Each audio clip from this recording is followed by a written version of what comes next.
Dr. Rokol, Dr. Zetche, Dr. Zacharias, Your Excellencies, faculty, students, distinguished guests, ladies and gentlemen. First of all, I thank ESMT for inviting me to speak at this year's forum. It is indeed a great pleasure and a privilege to be back here again. After much thought, I have decided to speak on a fundamental issue that has relevance to businesses in Germany, in Europe, in India, in the US, and in fact, the whole world. This also has tremendous relevance for all of you youngsters who are starting out in entrepreneurship, and many of you who are going to join the corporate world. Because at the end of the day, you will become business leaders. Therefore, I want to speak to you on how you, the future leaders of businesses in various parts of the world, can save capitalism from the wheelers and dealers, how you can restore its glory and leverage its power to make this a better world. I believe that the primary remedy we have is to restore the value of respect in the boardrooms and in the corner offices. Our task, therefore, is to make respect much more aspirational than money and power among our future corporate leaders. I will suggest a few ideas to you based on my experience to make respect more respectable. In my opinion, as a former leftist and perhaps a communist, there is absolutely no alternative to capitalism to ensure better prosperity in both the developed and the developing world. Is everything hunky-dory with this elixir for poverty reduction and prosperity? Why is it then that even in this mono-ideological world of today, there are currents of disenchantment with capitalism? Why are our corporate leaders the least trusted people in the world? I believe there are several reasons for this. Greed has played a major part in this drama. Headlines and statements by influential watchdogs like CEOs earn big bonuses in a bad year. CEOs look at public companies like personal ATMs, or some of those. The huge severance compensation awarded to failed CEOs has created tremendous loss of faith in the fairness and accountability of the boards. In fact, so much so that a prominent business writer in the United States has even called us, the CEO community, to be fiscal terrorists. The second reason is the prevalence of inequity in corporate compensation worldwide.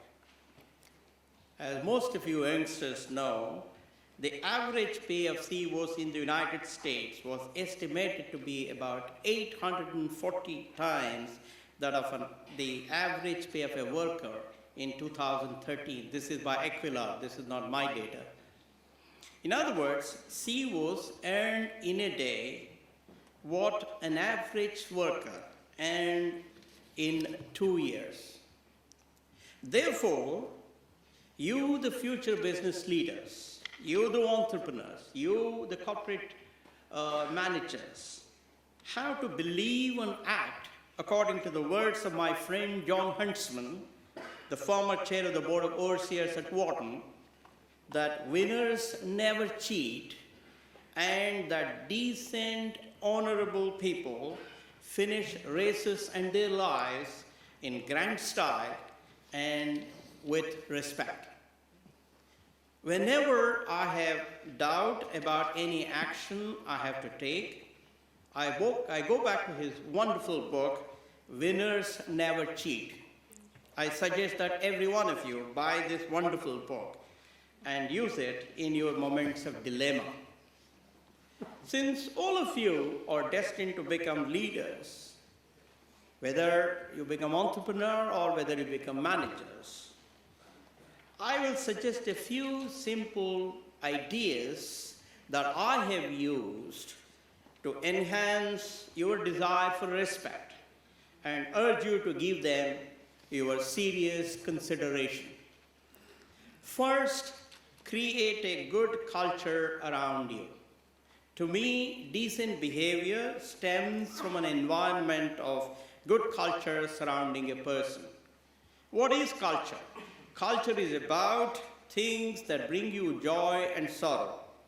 Your priorities in life. It's about how you spend your time and money. It's about the kind of friends you have.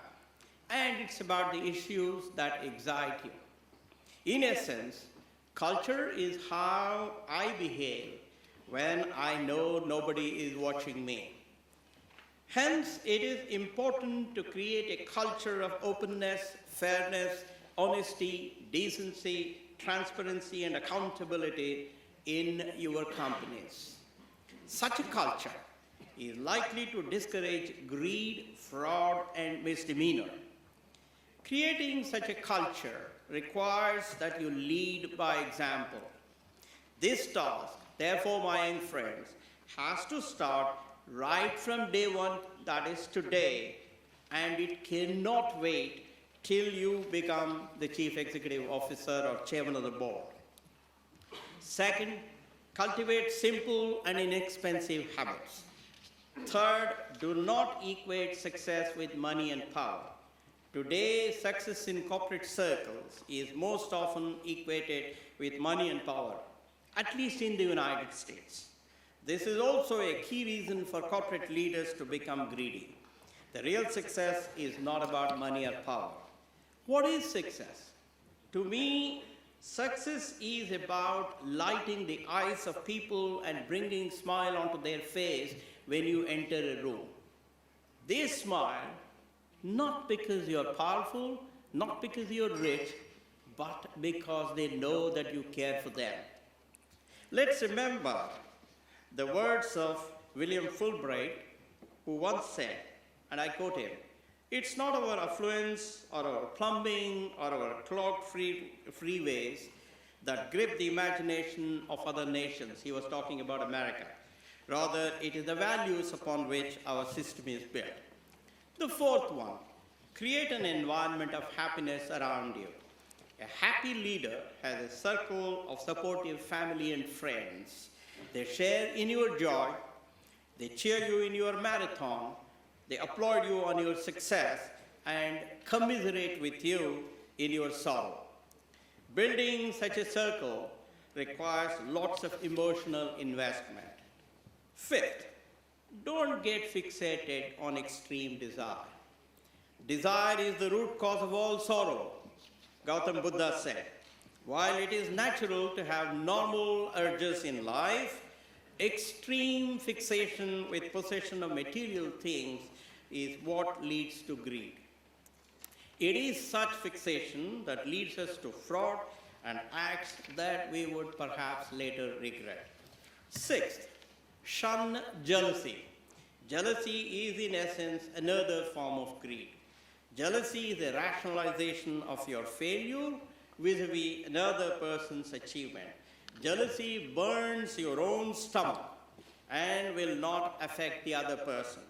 Jealousy does not help us to take constructive steps to improve our own performance. Jealousy leads us to do things that we would later regret. Seventh, develop a sense of humility. Humility is about admitting that I could be wrong and that there could be other people who are much better than I am. Humility leads to open-mindedness and transparency and helps teamwork. Most importantly, humility helps you avoid hubris. Hubris is what leads every one of us to disaster. Finally, take part in a charitable activity in your spare time. This will put you among people that have elevated their desires beyond possessing the next mansion or the next $1 million. The opportunity to meet generous people outside the hierarchy of your organization is a sure way of escaping the orbit of jealousy and intrigue at least part of the time. Knowing this wonderful business school, I have no doubt at all that you will strive hard to live up to the expectations of the society and form a new generation of corporate leaders who stand for the best values. I will close with my favorite quotation from President Theodore Roosevelt, who said, and I quote him, "Americanism means the virtues of courage, honor, justice, truth, sincerity, and hardihood. The things that will destroy America are prosperity at any cost, the love of soft living, and the get-rich-quick theory of life." What prophetic words. These are truly immortal words that hold good for all nations. I wish every one of you all the success in living up to these famous words. Thank you.